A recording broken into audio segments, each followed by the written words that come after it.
A flexible approach for the statistical visualization of ensemble data. Overview.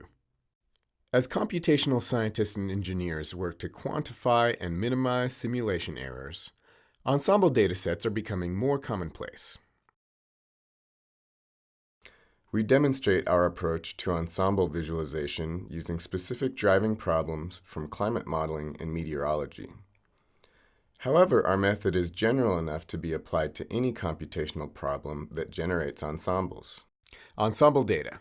An ensemble dataset can be precisely defined as a collection of numeric simulations, predicting numerous state variables across the spatiotemporal domain. Because ensemble datasets combine numerous models along the perturbations of initial conditions and model parameters, they are a powerful tool for mitigating uncertainty. Ensembles pose significant visualization and analysis challenges due to their size, which can range from tens of gigabytes to petabytes. They are also complex, predicting tens or hundreds of state variables.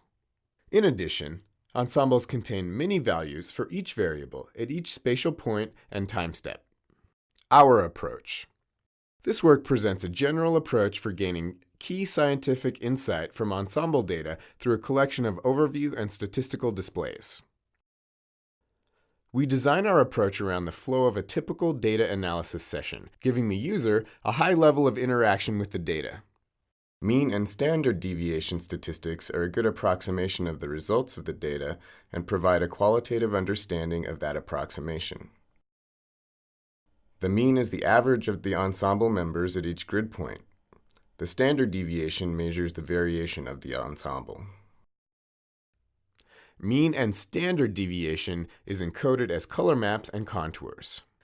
We allow the user to toggle the contour layer to display the mean or the standard deviation. Alternatively, we can assign colors to the mean and use height to indicate standard deviation.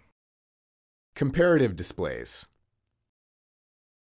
There are instances when we want to compare either different variables at one time or the same variable at multiple times. For this purpose, we provide comparative displays of multiple variables in the same window. Time navigation. Navigation in time is provided through a film strip display and animation. Statistical displays. Here, the forecaster inspects a region of high variation in the atmospheric pressure using a display called a spaghetti plot. A spaghetti plot shows all of the ensemble members at once by choosing a single contour value and plotting that contour for each data set. Here we see that the ensemble members are in general agreement about the location of the contour until they reach the southern Canadian border. To gauge the likelihood of a divergent forecast, we turn to trend charts that summarize ensemble behavior in a selected region over time. This quartile trend chart shows a high-level summary. The gray band plots the inner quartiles and the black line shows the median. Another type of trend chart is the plume chart. This plots the mean of each ensemble member over the selected region and across time. Once again, we can see that most of the members are closely grouped. We can conclude that the outliers shown in the spaghetti plot are indeed insignificant to this part of the forecast. Query contours. Queries allow a scientist to ask direct questions about when and where a given set of conditions will occur. Here we demonstrate how queries can be used to assess confidence. A forecaster uses the film strip display to gain a quick overview of the surface temperatures throughout the ensemble. Forecast hour 12 looks to be particularly hot and may pose a danger of heat exhaustion, especially in areas of high humidity. A query is used to search for high relative humidity,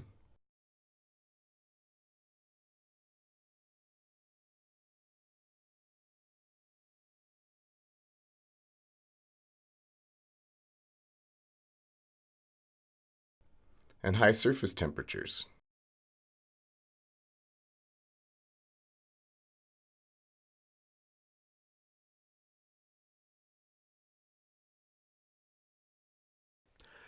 This query is transformed into SQL and sent to the database backend.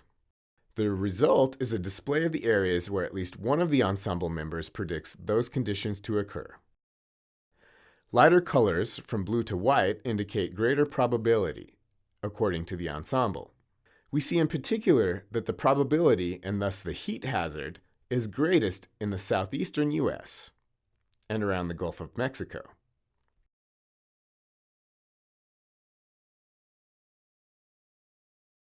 We can also display the probabilities directly instead of as a series of contours.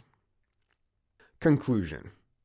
This work provides a framework for the exploration and analysis of ensemble simulation data by providing the application scientist with the ability to choose appropriate data reduction and visualization techniques.